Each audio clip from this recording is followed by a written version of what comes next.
안녕하세요. 해외에서 공부하면서 한국대 입시를 준비한 학생들을 오랫동안 지도해온 경험 바탕으로 이 특례입시와 관련하여 가능한 정확한 정보를 전달드리기 위해서 노력하고 있는 옹글리시의 옹이란입니다.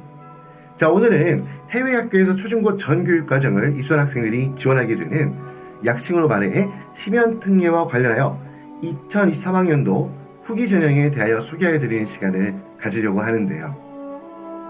2023학년도 후기 전형은 올해 2023년 9월에 대학에 입학하게 되는 이 신입생을 선발하는 전형으로 대개 3월에 원서를 접수해서 대학이 정한 전형 과정을 거친 후에 대학에 따라 조금 차이가 있지만 6월부터 합격자 발표가 이루어지게 되는데요. 자, 오늘은 서울대와 연세대가 발표한 입시호강과 후기 전형과 관련해서 소개해드리는 시간을 가지도록 하겠습니다. 자, 이제 본격적인 내용으로 들어갈 건데요. 자, 오늘은 2023학년도 후기 전형을 소개해드리는 시간이고 각 대가 발표한 입시호강 내용을 살펴보는 시간을 가질 건데 본격적인 내용 살펴보기 앞서서 먼저 이 심연특례 후기 전형은 어떤 특징이 있는가에 대해서 먼저 간략하게 한번 살펴본 다음에 그 입시호강 내용들을 살펴보는 시간을 가지도록 하겠습니다. 일단 심연특례 후기 전형의 특징 그 첫 번째는 5월 또는 6월에 졸업하는 학생만 지원이 가능하다는 건데요. 이번 2023학년도 후기 전형이라고 한다 그러면 올해 9월에 그러니까 대학을 하면 2학기에 입학한 학생들을 선발하는 거거든요. 당연히 대학 입학하기 전에 고등학교를 졸업해야 되겠죠. 그렇기 때문에 5월에 6월, 그러니까 한국교육자학교라든지 한국학교, 학제가 이제 일본이 한처럼 이런 경우를 제외하고 해외에서 있는 학교 중에서 5월 또는 6월에 졸업하는, 한마디로 대학 입학 전에 9월 대학 입학 전에 졸업한 학생들만 이 후기 전형에 지원할 수가 있겠습니다. 그리고 두 번째 단락으로 제가 두 번째로 2023학년도 후기 전형과 2024학년도 정기 전형은 별개라라고 얘기했는데 무슨 말이냐면 이번 3월에 그 전형 그 원서 접수하는 이 후기 전형은요 올해 가을, 그러니까 올해 9월에 입학하는 신입생을 뽑는 거고 올해 여름에 실시하는 그러니까 7월과 8월 정도에 실시하게 되는 2024학년도 전기 전형은 내년에 그러니까 2024학번으로 2024학년도 3월에 대학에 입학한 학생들을 뽑는 전형이에요. 그래서 이 전형이 별개이기 때문에 무슨 말씀이냐면 여러분들 보면 우리 6회 제한 있죠. 수시 6회 그 6회 제한이라는 그 제한이 있죠. 여기에서 2023학년도 이번 3월에 그 실시하는 후기 전형의 6개 대학을 다 써도 다 사용해도 이건 2023학년도에 해당하는 것이고 그러니까 단일 한 학년도에 6개 대학을 지원할 수 있다는 거거든요. 그래서 이번 3월에 권사업수 6개 대학을 다 집어넣었다 하더라도 그 다음 여름에 실시하는 2024학년도에 새롭게 6개 대학을 지원할 수 있다는 거예요. 그러니까 어떻게 보면 후기 전형이라는 것은 어떻게 보면 대학 입학을 어떻게 보면 합계 가능성을 넓힐 수 있는 그런 기회가 된다라고도 생각해 볼 수가 있겠습니다. 자, 그리고 세 번째는 후기 전형에 합격하여 등록하여도 정기 전형에 지원하는 것이 가능하다. 그러니까 한마디로 뭐냐면 이번 4월 원서를 넣어서 2023학년도 후기 전형에 합격했다 해도 그래서 등록까지 했다 하더라도 그래도 내가 대학을 다른 대학으로 바꾸고 싶다라고 할 때 이번 여름에 7, 8월에 실시하는 2024학년도 정기 전형에 다시 새롭게 지원하는 것이 가능하다는 거고요. 물론 이제 그 경우에 나중에 보면 입시호강을 보면 알겠지만 나중에 이제 대학을 최종적으로 바꾸게 된다. 그러면 새로운 대학, 새로 이제 바꾼 대학에 입학하기, 그러니까 등록하기 전에 먼저 합격해서 등록까지 마쳤다면 그 대학에 이제 어떻게 보면 자퇴 처리, 학적을 정리한다고 또 얘기하는데 자퇴 처리를 해야 되겠죠. 그런 내용들을 한번 입시호강 한번 내용 보시면 알 거고요. 근데 한 가지 주의할 것은 뭐냐면요. 이게 후기 전형에 합격해 등록해도 정기 전형에 지원하는 것은 가능하다 했지만 어떻게 보면 일종의 그거죠. 어떻게 보면 재수가 가능하다는 거예요. 재수가. 우리 보통 반수라고 얘기하나요? 보통 이제 보면 그렇잖아요. 예를 들어가지고 내가 2021년에 1학년으로 입학했다 하더라도 대학을 다니면서 다시 공부해서 그 다음 연도 2022년 신입생으로 시험을 다시 볼 수가 있는 거죠. 그 개념이기 때문에 그게 어떻게 보면 이제 보면 학제 때문에 한국과는 이제 어떻게 학년이 시작하는 그 시점이 틀리니까 그것 때문에 이게 좀 약간 헷갈리는 거지. 사실 후기 전형을 먼저 합격 등록한 다음에 그다음 전기 전형 지원하는 것은 어떻게 보면 일종의 어떻게 보면 뭐라 할까요? 재수하는 셈이라고도 볼 수 있어요. 근데 이제 반대로 전기 전형에 최종 합격한 경우, 그러니까 이제 원년들 이번에 2023학년도 올해 2023년 올해 7, 8월에 실시하는 거는 2024학년도 전기 전형이죠. 전기 전형에 최종 합격한 경우에는 이 등록 여부 관계없습니다. 합격한 경우에는 동일 학년도, 그러니까 내년 3월에 실시하겠죠.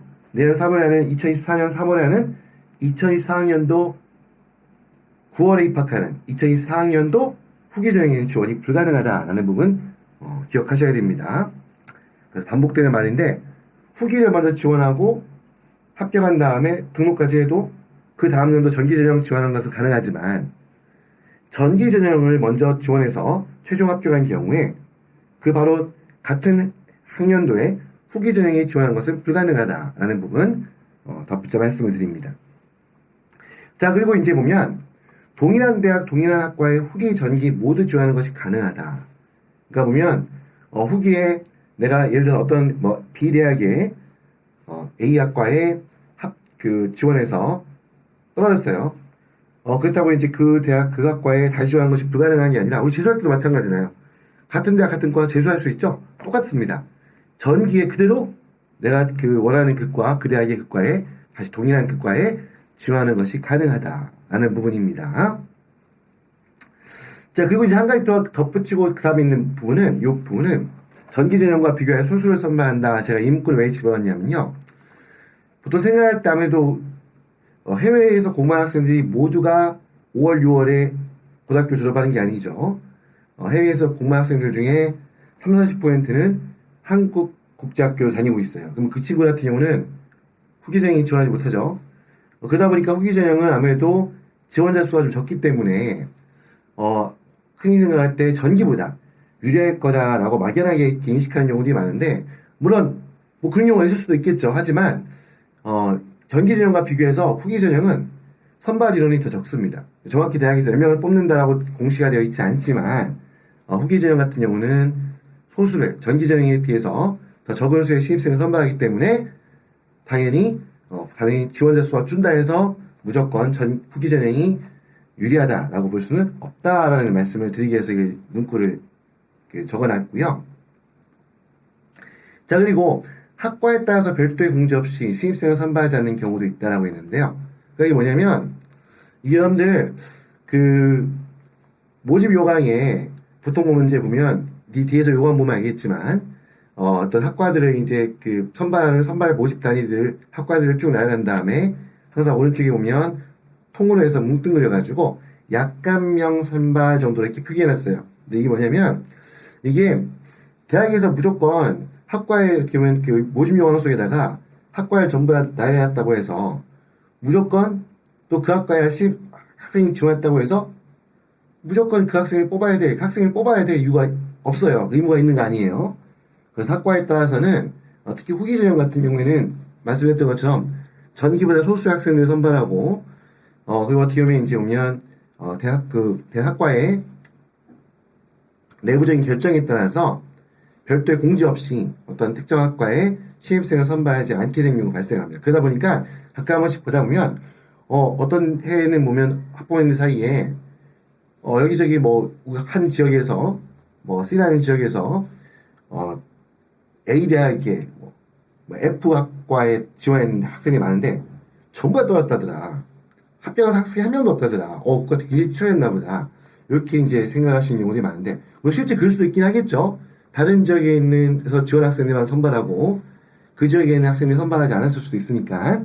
근데 그렇지 않고 이런 경우 어떤 경우도 있냐면 아까 말씀드렸던 것처럼 그 학과가 학과의 어떤 내부적인 상황 아니면 어떻게 학과에 계신 교수님들의 결정에 따라서 후기 전형에서 그 과에 신입생 학생들이 여러 명 지원했지만 한 명도 선발하지 않는 그런 경우에 해당할 수도 있다는 겁니다. 그래서 그런 부분도 있다는 점. 그렇다고 이게 부지기수 발생하는 거 아니고요. 이제 그런 케이스도 후기 전형에는 종종 발생한다라는 부분이 있다는 거 말씀을 드렸고요. 자, 그리고 이 IB나 A레벨 같은 경우는 A레벨은 전기 때도 마찬가지일 수 있겠지만 어쨌거나 후기 때는 당연히 IB 같은 경우에는 IB, A레벨 둘 다 파이널 성적, 그러니까 IB DPF 성적과 A레벨의 성적이 아직 나와 있지 않은 상태에서 학생을 평가하게 되죠. 그러다 보니까 일단 예비 성적으로 학생을 평가하게 되는데 특히 뒤에서 보면 알겠지만 그 IB 같은 경우에는 조건부 합격이라는 것을 이제 어떻게 보면 제시하게 되는데요. 그 뭐냐면 나중에 파이널 성적이 7월이면 나오거든요. 그러면 이제 6월, 7월이면 나오면 그때 6월 말 7월 초에 나오면 그 성적을 다시 제출하게 돼 있어요. 제출해서 다시 한번 간단한 평가를 받는, 그러니까 대학이 한번 이 학생을 최종적으로 합격을 시킬 것인가 올학교 봐야 될 것인가를 결정하는 그런 단계를 거치게 되는데 어쨌건 아무튼 일단 기본적으로 후기 전형은 아직 마지막 학기가 종료되지 않은 상태, 그리고 IB라든지 A레벨 같은 이런 표준학력 평가 시험 성적이 완성되지 않은 상태이기 때문에 예비 성적을 가지고 학생을 평가하게 된다라는 말씀을 드리고요. 또 한 가지가 이제 질문을 많이 받는 것 중에 하나가 혹시 후기 전형에 어떤 대학에 어떤 학과에 지원했는데, 그러니까 A 대학에 B학과 지원했는데 떨어졌어요. 그러면 이제 이미 뭐 쉽게 말하면 교수님한테 평가관한테 나쁜 인상을 남겼을 수도 있으니까 후기 전형에 또 다시 지원하면 전기에 다시 지원하면 불리한 거 아니냐 라고 이제 얘기할 수 있고, 어떤 분 같은 경우는 오히려 우리 학과에 들어오려는 학생 의지가 굉장히 강력하구나, 그래서 어떻게 보면 좀 더 좋은 평가를 할 수 있지 않겠느냐 라고 이제 얘기하는 이제 어떤 그런 유리함과 불리함과 이미 존재하지 않을까라고 이제 궁금해하시는 분도 있는데요. 저는 그렇지 않다고 보고 있고요. 어차피 이제 보면 주요 대학들 입학사정관들은 대학에 따라서 방식이 틀리겠지만 여러 명의 평가관들 중에서 무작위로 그 학생에 대해서, 그러니까 어떤 한 명의 평가관이 그 학생을 계속 또 그 학과에 있는 학생들을 다 계속 보는 게 아니기 때문에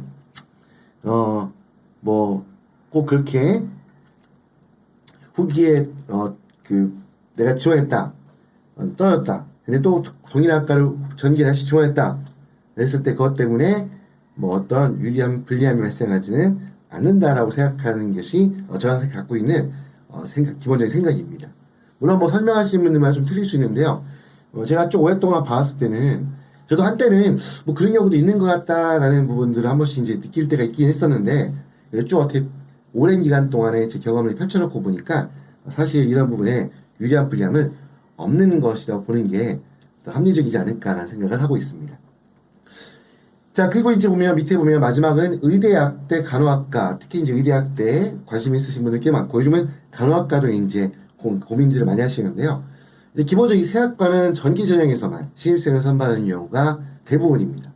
그래서 후기 전형에서는 의대학대 간호학과가 이게 신입생을 선발하지 않기 때문에 그 부분은 어떻게 보면 후기에서 지원할 수 없다라는 부분 먼저 한번 기억을 하시고 그런 다음에 이제 개의 내용을 이제 살펴보도록 하겠습니다. 하여튼 요 정도로 해서 한번 기본적인 공통된 내용들, 후기 전형에서 공통된 내용들 한번 제가 정리한 내용들 한번 다시 한번 살짝 보여드리면서, 자, 이제 본격적으로 지금 대학교 입시원을 살펴볼 건데요. 자, 여기 보면 이거 제가 하는 광고 아닙니다. 그냥 뜨는 겁니다. 자, 2023학년도 서울대학교, 먼저 서울대학교부터 살펴볼게요. 제가 이 입시원 전체를 다 읽으면 이거 한 편 가지고도 몇 시간 하겠죠. 이렇게 하지 않고요. 중요하게 눈에 띄는 부분들만 볼 거예요. 일단 그래도 쭉 넘기면서 먼저 전형 일정 아까 얘기했던 것처럼 조금 화면을 키워볼까요?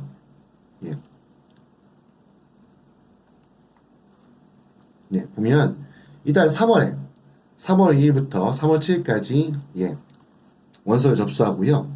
그리고 내용 중에 보시면 알겠지만 이 포트폴리오를 제출하는 경우가 있어요. 이 예술체육 계열 같은 경우, 특히 이제 미래 음악대 지원자 같은 경우에는 포트폴리오를 제출하게 되어 있습니다. 그리고 이제 보면 당연히 또 여기 보면 실기고사도 실시하게 되죠. 여기 보면 이제 보면 미술대학교 체육학과 음대 이런 경우에 이제 보면 실기 시험을 실시하게 되어 있고요. 자, 그 다음에 이제 보면 면접을 진행합니다. 일단 화상 면접을 진행하는데요. 이게 이제 보면 아무래도 후기 같은 경우 아직 학생들이 졸업하지 않은 상태잖아요. 그러니까 졸업 예정 상태이기 때문에 이때 뭐 물론 뭐 가깝게 있는 학생들은 한국에 들어가서 면접을 볼 수도 있긴 하겠지만 원칙적으로 학기 중이기 때문에 그렇잖아요. 맞죠? 학기 중일 때 한국에 들어와서 면접을 진행할 수가 없죠. 그렇기 때문에 화상으로 면접을 진행합니다. 참고하면 이게 글로벌 인재 특별전형 2에만 해당한다 돼 있는데요. 이 앞에 A 1에 해당하는 건 뭐냐면 부모 모두 외국인인 아니면 뭐 학생의 국적이 외국인인 경우 거기에 해당하는 거고, 우리 보면 글로벌 인재 특별전형 2라고 하는 것이 바로 우리가 쉽게 얘기하는 초중고 전교육과정 해외 이수자, 그러니까 12년 등에 해당하는 겁니다. 아무튼 면접을 진행하게 되는데 면접은 화상 면접을 진행하는데요. 자, 근데 면접은 모든 학생들이 무조건 다 실시하는 게 아니고요. 여기 나와 있는 이 대학들 중에서 써있죠. 제출서류 검토 결과 필요한 경우에 하나의 면접을 실시한다. 그래서 보면 나중에 보면 이제 그 면접 대상자를 발표하는 그 일정이 있습니다. 아무튼 근데 보통 경우에는 뭐 항상 그렇지 않지만 여기 나와 있는 학과들 중에서 보통 여기 이제 수의과대학, 의과대학 이제 여기인데 요건 지금 전기 전형 후기 전형이 아니니까 이게 보면 여기 지금 쓰여 있는 건 뭐냐면 보통 이 전기 전형 입시호강을 만들고 후기 전형 입시호강을 별도로 만든 게 아니라 사실 전기 전형이나 후기 전형이나 특별한 이유가 없는 이상은 같은 학년도잖아요. 그래서 같은 학년도의 신입생을 선발하는 거기 때문에 사실 기본적인 그 규칙, 원칙들은 전기나 후기나 같아요. 그러니까 이게 전형을 실시하는 일정만 틀린 거죠. 그러다 보니까 이 내용 중에 포함되어 있는 거고, 일단 아까 말씀했던 것처럼 일반적으로 후기에는 의과대학 같은 경우는 신입생을 선발하지 않습니다. 근데 어쨌거나 보통 이제 그 화상 면접하는데 면접을 과거에는 실시하는 케이스가 대부분 다 뭐냐면 의과대학이라든지 수의과대학인 경우가 좀 많았어요. 그래서 심층 면접 하기 위해서 아무래도 어떤 뭐 학과의 어떤 차별일 수는 없겠지만 그래도 아무래도 높은 학력 좀 약간 그런 그 학업 능력을 요구하는 학과들이죠. 이런 경우에 보통 이제 뭐 다른 학과도 마찬가지 그럴 수 있겠지만 특히 이제 이런 경우에 면접을 실시하는 경우가 종종 발생하더라라는 걸 참고 말씀드리고, 꼭 그렇다 해서 뭐 여기 나는 여기 지원하니까 면접 안 할 거다 그렇지 않습니다. 아무튼 그렇다는 얘기를 말씀을 드리고, 그 다음 밑에 보면 이제 보면 요 내용 중에 또 이런 게 있어요. 보면 IB 조건부 합격이라는 게 있는데요. 이 합격증에 첨부된 합격증에 조건부 합격 및 조건부 점수가 명시되어 있으면 IB 조건부 합격자이며 이렇게 돼 있죠. 맞죠? 그럼 이거 보고 이제 보면 보면 이게 뭐냐? IB 같은 경우에는 프리 점수 학교 선생님이 채점해 준 그 성적표만 가지고 이제 후기 전형에 지원하게 되는데 이걸 어떻게 보면 공일성이 있어 아무래도 한계가 갈 수밖에 없죠. 걷다가 어차피 7월이면 6월 말 7월이면 파이널 IB 점수가 나오잖아요. 그렇기 때문에 한마디로 대부분의 경우에 보통 경우에 IB 성적을 제출한 학생들 같은 경우에는 IB 조건부 합격이라는 것은 이제 보통 합격할 때 합격자 발표할 때 얘기하고, 대신에 이제 보면 그런 다음에 최종 점수가 조건부 점수 이상일 경우에만 하고 있는데요. 이 보통의 경우에는 이게 점수가 몇 점 이상이다라고 이제 명시한다기보다는요, 이 그 프리디로 제출했던 점수하고 그 파이널에서 받은 점수하고 점수 차이가 아주 크지 않으면 보통의 경우에는 이게 조건부 합격이라 하더라도 대부분 다 최종 합격까지 되는 경우가 많다라는 부분. 그래서 너무나 이거 보고 이제 조건부 합격이니까 너무나 큰 걱정하면 할 필요 없다는 겁니다. 대신에 물론 파이널 성적이 너무 지나치게 낮게 나와서 이 학생이 처음에 예출했던 성적과 차이가 너무 크다 그러면 그때는 좀 좋지 않은 결과가 있을 수도 있습니다. 합격자 발표는 여기 보면 6월 23일 날 있고, 아까 말했던 IB 조건부 합격자는 7월경에 발표한다라고 되어 있죠. 이 정도의 페이지 내용을 보고요. 넘어가겠습니다. 화면을 좀 줄여놓고 넘기죠. 지원 자격 관련 내용은 제가 길게 설명을 드리지 않을게요. 어쨌거나 보면 일단 여기 써 있는 것 중에 전편입하는 과정에서 국가 간 학제 차이로 인해서 불가피하게 재학 기간이 1학기 이내에서 부족하게 된 경우에는 뭐 인정할 수 있다 라는 거 뭐 기본적으로 알고 있는 부분인데, 여기 주의할 것은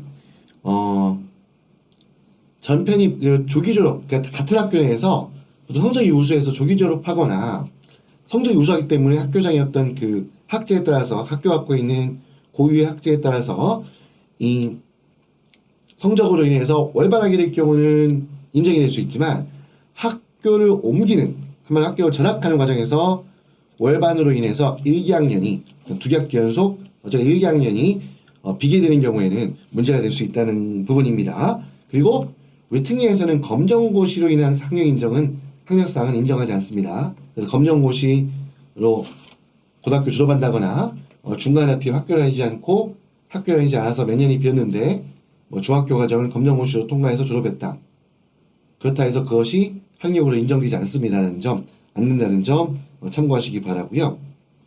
아까 제가 잠깐 우리 공통사 말씀드릴 때 얘기했던 이거 있죠. 본교 및 국내 타대학의 2023학년도 전기 합격자는 후기 전형에 지원할 수가 없다.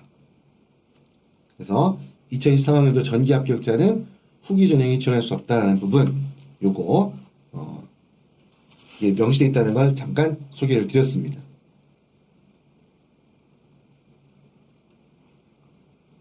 자, 다음 페이지 넘기고요.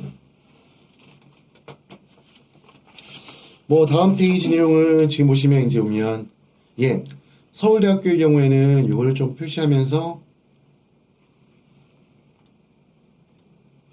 네, 이 보시면 이 서울대학교가 여기 자기소개서가 서울대학교 남아 있어요.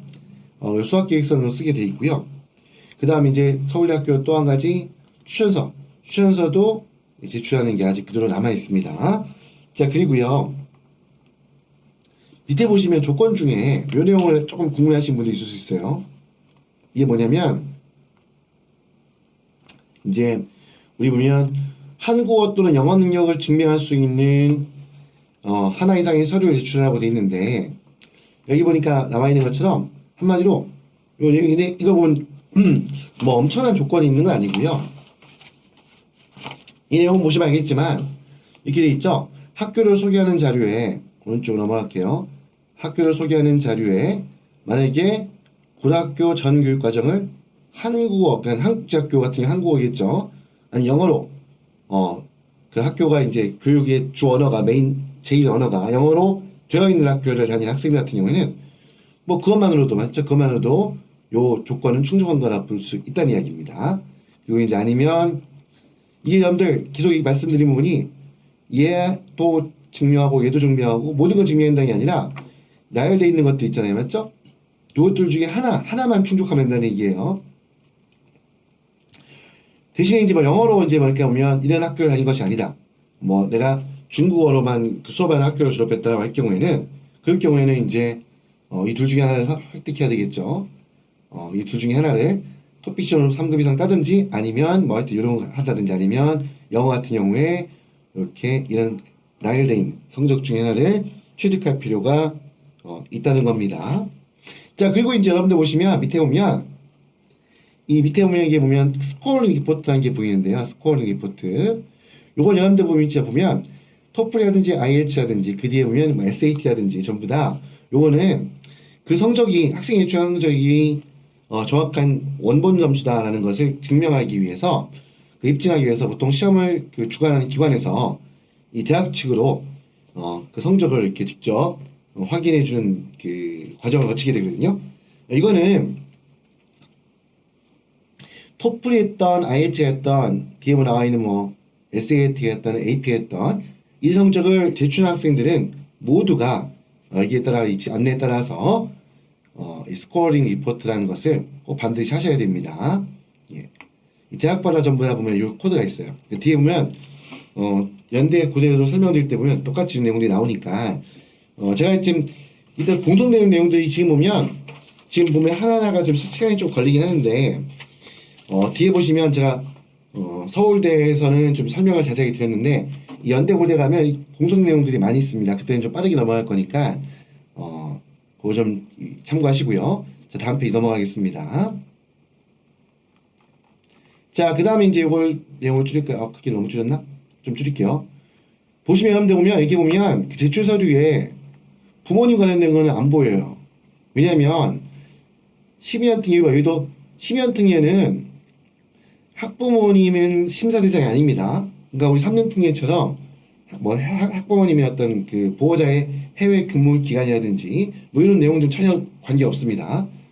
심지어는 부모님의 어떤 출국 여부, 그러니까 꼭 부모님과 함께 체류해야겠다라고 그런 부분도 제고 따지지 않습니다. 한마디로 아버님과 어머님, 학부모님은 심사 대상이 되지 않습니다. 오로지 학생에 대해서만 심사하게 되어 있습니다. 그러다 보니까 여기 보면 학부모님 관련된 서류는 제출하는 게 없죠.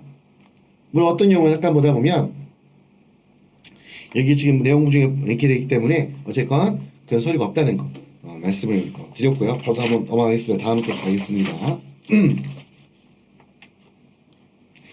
자, 이 보면 이제 제출 서류 중에 보면 이제 평가하는 서류 중에 이게 보면 이제 학생 어떻게 선발할 것이냐, 그 서류 심사로 학생을 선발하게 되는데 서류 심사의 평가하는 항목 중에 우리 뭐 아까 봤던 것처럼 뭐도 있죠. 자기소개서도 있고, 그럼 서울대 같은 경우에는 수학 계획서라는 것도 제출하게 되어 있고, 그런데 이제 보면 거기에 더해서 당연히 학교의 내인 성적도 평가할 것이고, 그 다음에 이제 보면 선택사항으로 학교 내인 성적은 당연히 제출하게 되어 있죠. 이거는 자격 조건을 확인하기 위해서라도 초중고 해외 과정 12년 전 과정을 다 이수했다는 걸 증명할 수 있는 항목 중에 하나가 재학증명서만으로 증명하는 게 아닙니다.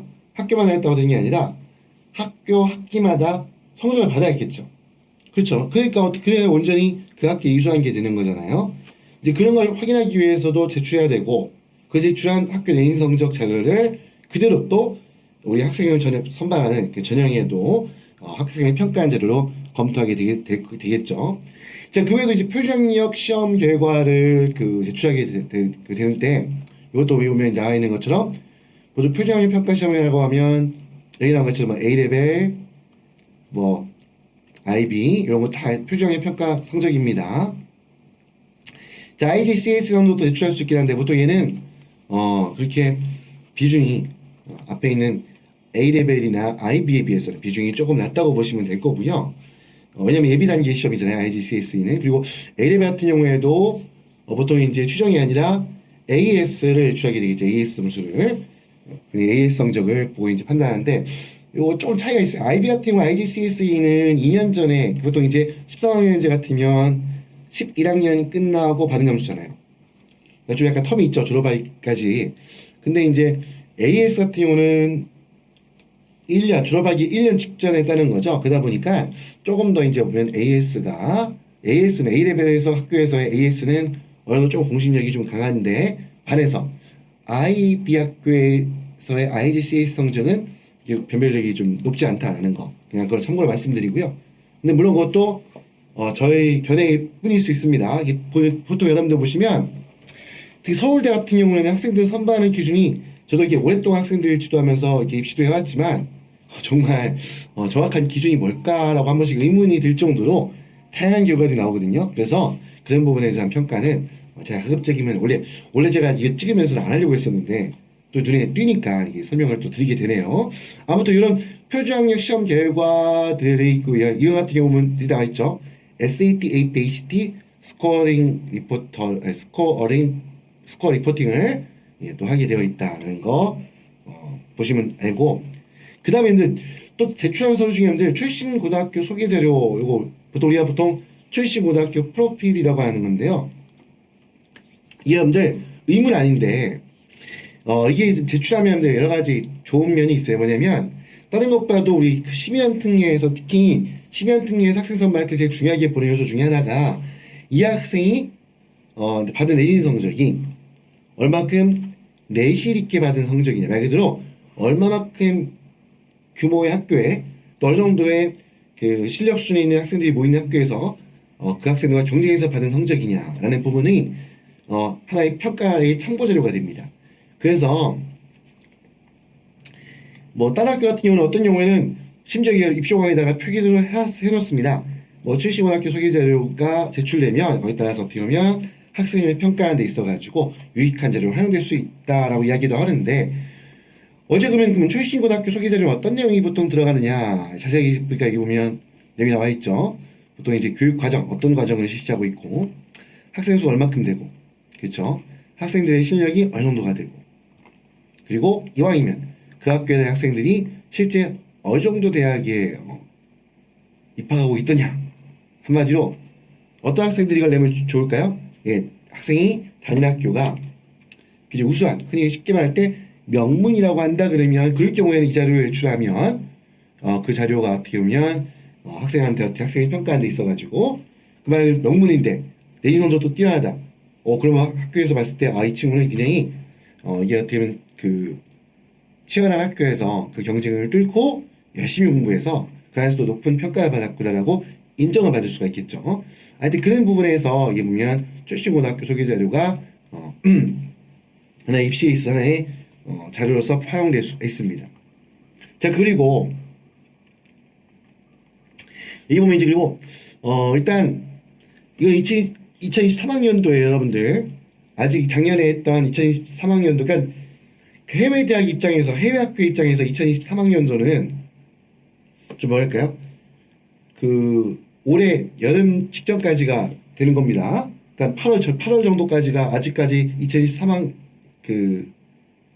왜 너무 이건 약간 빼고요. 그냥 너무 또 말이 길어집니다. 빼고 아무튼 2023학년도이기 때문에 올해 3월에 실시하는 시험도 아직 그 대학에서 우리가 얘기하는 교육부에서 얘기하는 우리 공정성 강화 방안 이게 바로 적용된 건 아니고요. 물론 10연등에는 공정성 강화 방안에 따라서 그 제출 서류가 제한되는 부분이 좀 유연할 거라고 보긴 하는데 마지막에 2024학년도 전기 전형 입시용을 보지 못했기 때문에 그 부분 조금 이제 나중에 나와봐야지 알겠지만 어쨌건 일단 여기에서는 일단 보면 학내외 그러니까 서울대학교 같은 경우에는 교내 교외 둘 다 교내 교외 밑에도 보니까 어떻게 있어요? 밑에 보면 교내 교외 둘 다 맞죠?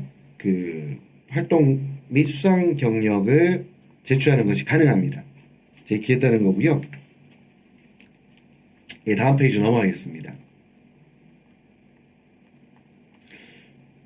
특히 여러분들 보면 이게 보면 특히 주의해야 될 게 뭐냐면 원본이 아닌 경우에는 꼭 여기 여러분들 보면 학교장 다니고 있는 학교장이었던 학교에서의 어떤 승인이 필요합니다. 이 원본에 이 내용에 대해서 확인이 되어 있어야 됩니다. 그 부분도 참고로 말씀을 드리고요. 자, 넘어가겠습니다. 다음 페이지 갈까요? 자, 이제 크기를 줄여놓고 자, 어떻게 여기 보면 정원 인원 선발해서 별도 충원 인원은 없다라고 돼 있죠, 맞죠? 그러니까 12연등에 특히 후기 전형은 추합이라는 건 없습니다, 여러분들. 그냥 한 번에 끝나는 겁니다.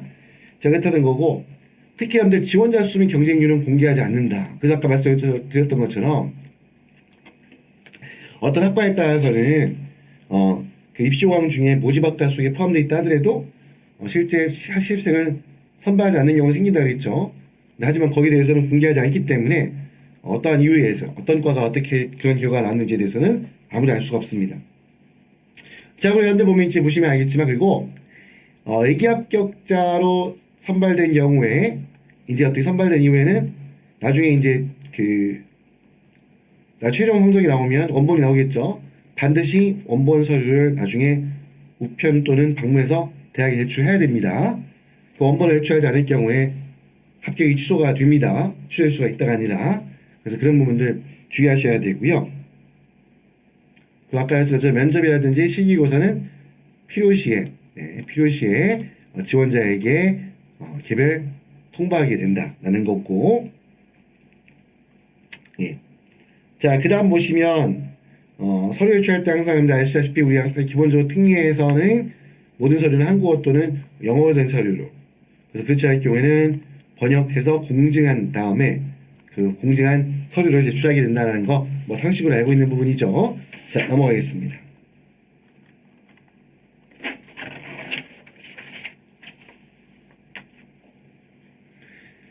자, 복수 지원. 그렇죠. 한 번에 서울대학교 내에 2개 이상 과를 복수 지원할 수가 없다 라는 부분이고요.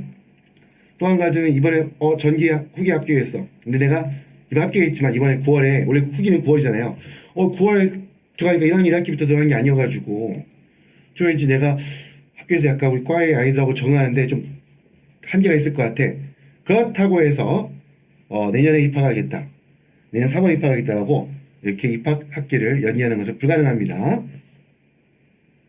자, 그리고 이제 보면 비내용도 제가 체크를 좀 많이 했는데 너무 길어진 것 같네요. 내용 다 읽어보시기로 하고, 자, 빠르게 또 넘어갈게요. 자, 그런데 보시면 이제 밑에 내용 나와 있는 거 있죠. 보면, 자, 우리가 있다 보면, 일단, 이거는 우리 후기 같은 경우는 5월, 6월에 졸업한 학생들도 어쨌건 그때도 원서 접수할 때는 졸업한 상태가 아니죠. 그 졸업 예비생 신분이에요. 그렇기 때문에 보면 합격하면 반드시, 이게 왜냐면 고등학교를 졸업해야지, 고등학교까지 학력을 맞춰야지만이 우리 안에서는 대학에 입학할 수 있게 돼 있거든요. 그래서 반드시 졸업한 다음에는 그 졸업증명서를 추후에 제출해야 됩니다. 만약에 혹시라도 고등학교를 졸업하지 못하게 된다, 아니면 그 졸업증명할 할 수 있는 그런 서류를 제출하지 않게 되면 역시 합격이 취소가 됩니다. 자, 그리고 이번에 보시면 알겠지만 본교 입학일 이전에 국내외 타 대학의 학적을 정리하지 않는다. 이건 후기는 그럴 경우가 별로 없겠지만 전기 같은 경우에, 나중에 전기 같은 경우에는 여러분들 후기 학교에서 합격한 학교가 있는데 내가 전기를 통해서 대학을 바꾸고 싶다 할 때 반드시 여기 보통 입학일 이전까지라고 되어 있지만 가능하면 그 대학이 보통 오면 전기 합격한 대학이 있으면 또 그거를 12월에 또 등록하게 될 거 아니에요? 등록하기 전까지 가능하면 이전에 있었던 학교는 학적을 정리, 예를 들어 자퇴서를 제출하는 것이 좋다고 생각해 두시는 게 좋습니다. 자, 이렇게 해서 여러분들 서울대학교 입시호강에 대한 설명을 다 마쳤고요. 자, 마지막 페이지 보니까 지금 뒤에 보니까 쭉 나온 내용 중에 보면 사범대에 지원할 경우에는 유의사항 중에 그냥 사범대학은 왜냐면 이게 보면 12년 같은 경우는 정원이라고 되어 있고, 이게 정확히 그 학과 정원에 몇 퍼센트 선발한다고 이게 제한이 되어 있지 않아요. 근데 이제 사범대 같은 경우에는 10% 이내에서 선발한다 라고 이제 숫자가 좀 명시되어 있다는 부분 그냥 보시면 될 것 같습니다. 자, 아무튼 이렇게 서울대학교 2023학년도 그 후기 전형 입시호강 내용 살펴보는 시간 가졌고요. 자, 이제 다음으로는 서울대학교만 가지고 한참 걸렸죠. 그러면 이제 큰일 났네. 이제 연세대학교 고대 언제 설명할 거야? 중복되는 부분들 서울대학교에서 일단 말씀을 드렸고, 뒤에서 연대고대 같은 경우에는 주목되는 내용들은 빠르게 넘어갈 겁니다.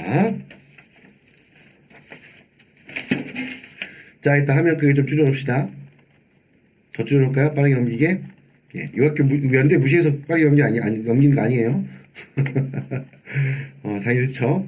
자, 이제 전형 일정 똑같죠? 비슷하죠? 똑같지 않고, 여기 나와 있는 거 전형 일정은 3월에 원서 접수하고, 똑같이 여기 보면 등록기간 나와 있는 합격자는 보통 6월에 한다 돼 있죠. 그다음 합격자 원본 서류 아까 말했던 것처럼 특히 보통 졸업증명서 제출하고 넘어갑니다. 자, 연세대학교의 좀 특이한 내용 중에 하나는 뭐냐면, 아래쪽에 보시면 지금 보면 연세대학교는 여러분들 지금 재외국민 전형 중에 12년 특례가 있고 글로벌 인재대학 중에 12년 특례가 있어요. 그러니까 여기 보면 같은 대학 연세대학교지만 간에 연세대학교는 글로벌 인재대학이 있죠. 요건 여러분들 그 언더우드 국제대학하고는 틀립니다. 언더우드 국제대학은 아니고요. 언더우드 국제대학은 이 일반적인 우리가 알고 있는 연세대학교 그 신촌 캠퍼스, 요 캠퍼스에 소속된 그 거고요. 또 공간적으로는 차이가 없지만 글로벌 인재대학은 이게 일종의 별개로 구성되어 있기 때문에 여기 나와 있는 것처럼 지금 보면 같은 연세대학교지만 재외국민 전형에 지원한 학생이 말 그대로 만약에 예를 들어가지고 언더우드 국제대학에 지원한 학생이 글로벌 인재대학에 동시에 지원하는 것이 가능합니다. 그래서 여기 보면 1번과 2번 전형간에는 중복 지원이 가능하다라고 되어 있는 거죠. 그렇죠? 이렇게 되어 있고, 밑에 보면 연세대학교는 이 미래 캠퍼스, 이건 미래 캠퍼스 이름이 뭐냐면 원주 캠퍼스입니다. 원주 캠퍼스가 우리 이름이 미래라고 되어 있는 거고요. 요거는 이제 보면 캠퍼스가 틀리니까 이게 재단위 같은 거고, 그렇지만 학교가 대학이 어떻게 보면 분리가 되어 있으니까 주목 지원할 수 있다라고 되어 있는 거겠죠. 자, 아무튼 이렇게 되어 있고, 당연한 얘기지. 그리고 여러분들 보면 또 한 가지, 우리 보통 이중국적인 학생들이 있어요. 꽤 많이 있는데, 특히 12연특위 같은 경우에는 반드시 대한민국적으로 요 지금 얘기하고 있는 12연특위의 저도에게는 대한민국적으로 지원하셔야 합니다. 자, 다음 페이지 넘기겠습니다. 쭉 넘어가서 이제 보시면 알겠지만 지금 밑에 보면 연세대학교가 후기 전형으로 학생 신입생 선발하는 모집학과 나열되어 있는데 보시면 알겠죠? 이게 뭐야? 의대 없죠? 혹시 있는 거 아니야? 의대 없죠? 예. 간호학과도 없습니다. 그렇죠? 보통 그래서 이 전기 후기에서는 의대나 간호학과 신입생을 선발하지 않는다 라는 거 한번 말씀드렸었죠. 넘어갑니다. 여기 보면 밑에 보면 특히 여기 지금 보면 글로벌 인재대학 있죠. 글로벌 인재대학. 자, 글로벌 인재대학은 보통 어떻게 하냐면요. 그 같은 경우는 이 대학으로 입학할 때 모집 지원할 때 글로벌 인재대학에는 지금 보니까 여기는 학과별 학생을 뽑는 게 아니고요. 일단 글로벌 인재대학에 그 안에 글로벌 인재학부가 있어요. 일단 글로벌 인재학부로 뭉뚱그려서 신입생을 선발한 다음에 대학에 입학한 다음에 그 이후에 세부 전공을 선택하게 되는 겁니다. 그 부분 참고하시고요. 넘어가서 지원 자격에도 오면, 자, 지원 자격에서 제가 눈에 좀 띄는 게 있어 표시하는 부분이 있었는데, 이 7번에 보면 여러분들, 자, 보통 보면 원래 예전에는 그 12연특위에는 3연특위하고 다르게 그 중복 이수라는 걸 허용하지 않았어요. 허용하지 않는 게 아니라 중복 이수를 추가로 인정하지 않았어요. 무슨 말이냐면 학제 차이로 인해서 뭐 3학년 1학기를 A학교에서 이미 이수했는데 학제가 되는 B학교로 전학하면서 또 3학년 1학기를 또 중복할 수 있잖아요. 그럴 경우에 보통 이 3년특위에서는 요 한 학기를 가지고 나중에 추후에 어떻게 보면 누락이 발생했을 때 그걸 대체해서 이렇게 하는 것이 가능하고 12연특위는 보통 예전에는 그게 허용되지 않는 경우가 많았었는데 지금 보시는 것처럼 요즘은 특히 재학이 연속적이라는 말은 뭐냐면 그냥 일부러 뭐 그 중복한 게 아니라는 거죠. 갑자기 1년 쉰 다음에 또 중복했어. 나중에 그 부족한 누락된 학기를 메꾸기 위해서 그건 아니고 그렇지 않고 그냥 학교를 바로 전학하는 과정에서 학제 차이로 인해서 중복했을 경우에 이 재학이 연속적으로 이루어진 경우에서는 나중에 그 중복한 학기를 가지고 추후에 누락된 학기를 대체할 수 있다라는 거죠. 자, 이렇게 돼 있고요. 그 다음 보면 밑에 보시면 코로나 때문에 우리 보면 여러분들 특히 재학기간, 체류기간, 특히 국내에 어쩔 수 없이 머무는 케이스도 많죠. 이런 경우에 보통 여러분들 입시공원 보면 대학들이 갖고 있는 이제 그 양식이 있어요. 이런 문제가 발생했을 때 그 양식으로 특히 거기 여러분들 특히 관련된 입증하는 서류를 제출하게 되면 그 부분을 감안해서 지원 자격 심사가 이루어지게 된다라는 거고요. 네. 자, 전형 과목은 100% 서류 전형을 평가를 통해서 신입생을 선발한다라는 거고. 자, 그다음 보시면 보면 연세대학교 또한 2023학년도 자기소개서 제출합니다. 그게 보시면 가족관계 증명서인데 아까 우리 심연특위 뭐라 했습니까? 부모님의 그 관련된 내용은 심사 대상이 아니라고 했죠? 이것 때문에 혹시 있는 거 아니야? 아닙니다. 밑에 써 있잖아요. 지원자에 대해서 그 지원자의 주민등록 등본 이런 거 제출해야 된다는 거죠, 맞죠? 그래서 이렇게 부분 참고하시고 그 다음 이제 여러분들 보면 연세대학교 같은 경우에는 모든 그 서류, 흔히 말했을 때 여기 보면 우리 보통 그 활동 증빙 혹은 대학마다 명칭이 틀리지만 뭐 기타 활동 관련된 서류를 낼 때 연세대학교에 좀 주의해야 될 것은 뭐냐면 여기 나와 있는 것처럼 표준학력 평가 자료 SAT AP 시험이라든지 IB 성적이라든지 이런 것들, 그리고 특히 SAT AP 시험이겠죠. 토플, 토익 성적 같은 경우는 전부 다 외국 소재에 있는 고등학교 재학 중에 취득한 것만 제출할 수 있습니다. 그리고 기타 활동 같은 경우에도 교내, 봉동아리, 교내 수상, 고등학교 재학 기간 중에 취직한 것만 인정한다는 거. 연세대학교 이름 부분이 좀 까다롭습니다. 어쨌거나 연세대학교의 경우에는 고등학교 재학 중에 그 교내에서 활동한 내용들에 대해서만 그 서류를 제출할 수 있다는 거 보시면 되고요. 또 마찬가지로 연세대학교의 경우에도 출시고등학교 프로필 제출할 수 있게 되어 있습니다.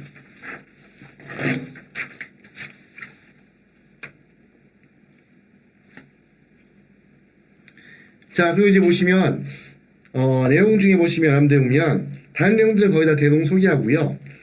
지금 보시면 그 심의원특위 같은 경우에 연세대학교 같은 경우에 조금 눈에 띄는 거는 이게 어디죠? 그 12번인가요? 12번에 보면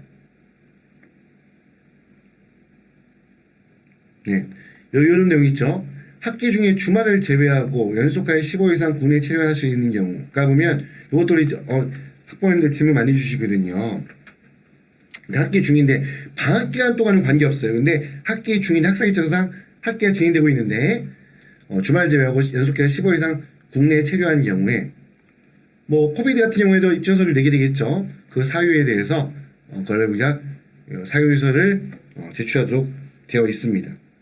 그 밑에 있는 것처럼 표준학력 평가자료 어학증명서류는 외국 소재 고등학교 재학 중에 취득한 것만 인정하고 교내에서 동아리 활동한 내용, 수상 경력, 봉사활동 이런 것들만 인정해준다라는 거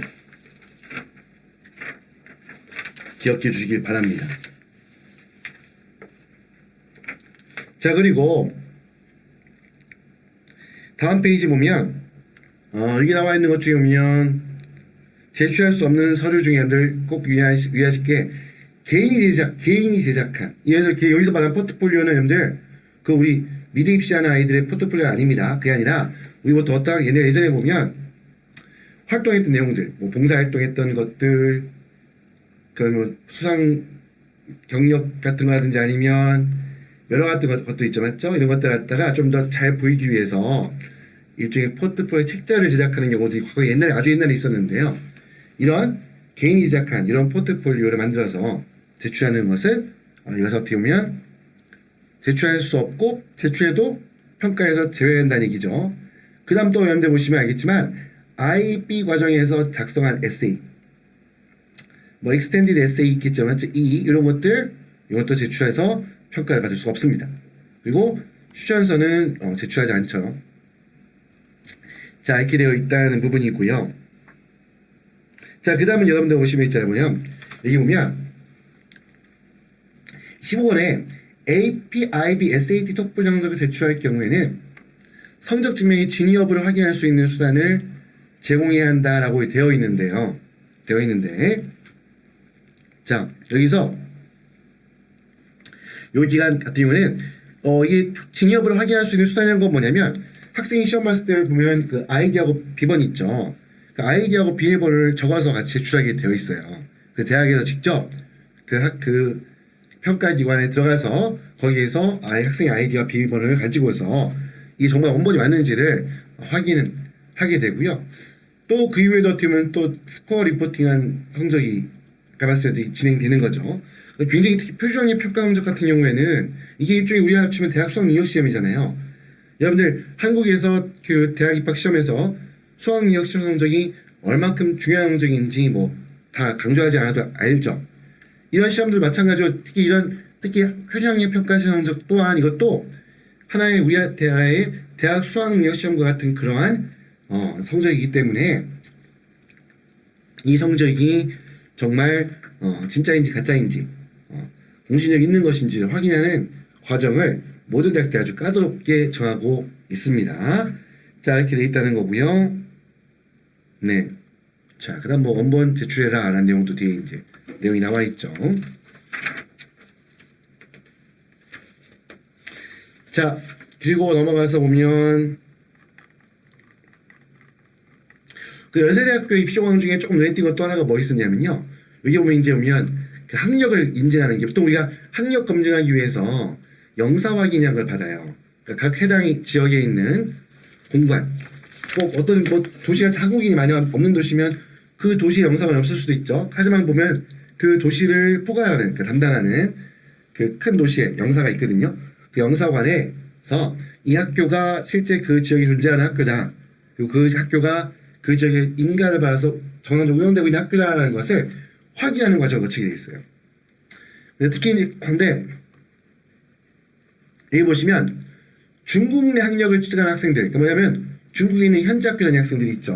그러니까 국제학교가 아니라 뭐 중 같으면 뭐 2중, 3중, 뭐 5중 뭐 이렇게 붙어 있는 학교들 있잖아요.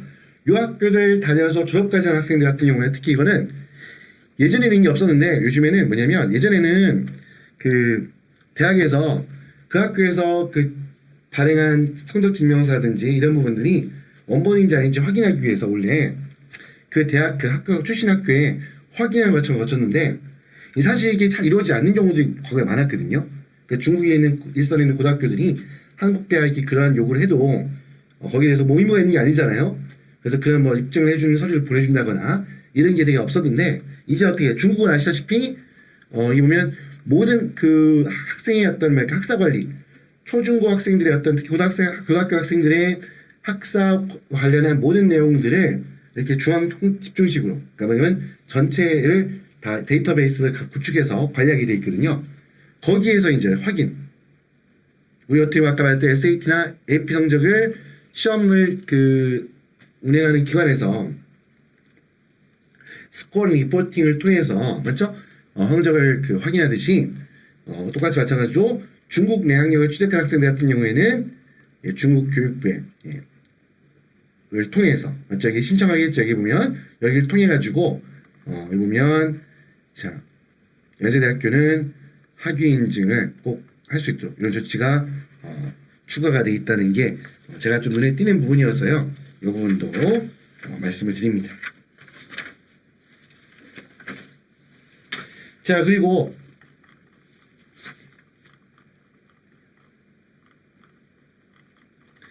합격 등록 안내되어 있는데요. 이거는 보면 여러분들 똑같습니다. 아까 서울대학교에 대한 것. 사실 이런 부분들은 거의 모든 대학이 다 공통된 부분이기 때문에 문구 자체도 크게 틀리지 않고 그대로, 예.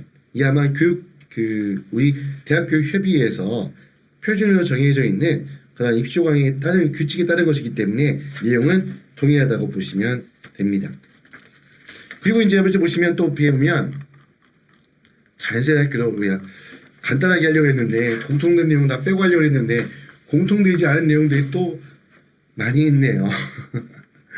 예, 내용들 보면 자 지금 보시면 이 뒤에 보면 3번에 보면 이게 보면 특히 글로벌 인재대학 있죠. 글로벌 인재대학 이 같은 경우에는 영어 관련 능력 관련해서 영어를 학생의 그러면 한국어 능력 및 영어 능력을 입증할 수 있는 예. 그 한마디로 여기 보면 글로벌 인재대학 같은 경우에 여기에는 뭡니까 지금 보면 학생의 지금 보면 어떻게 보면 그 외국에서 온 학생들 특히 학생들을 대상으로 교육이 진행되는 경우가 꼭 어떻게 보면 그런 목표로 해서 그런 국제 목표로 특화된 대학이기 때문에 여기에서만큼 특히 영어 능력 관련해서 성적을 입증할 필요가 있다라는 내용이 있어서 여기 지금 그래서 보면 여기 그 보면 내용에 보면 만약에 어떤 성적을 통해서 그 외국어 영어 능력을 입증하지 못한 경우에는 일단 글로벌 인재대학 지정 장소에서 시행하는 영어 능력 진단 평가에 반드시 응시해야 된다. 라고 있죠, 맞죠? 자, 여기 되어 있다는 거, 요거. 그래서 뭐, 물론 이런 토플이나 IH 성적, 토익 성적 제출하면 면제가 된다는 거. 당연히 지금 이게 자체가 영어 성적을 평가하는 거니까, 그렇죠?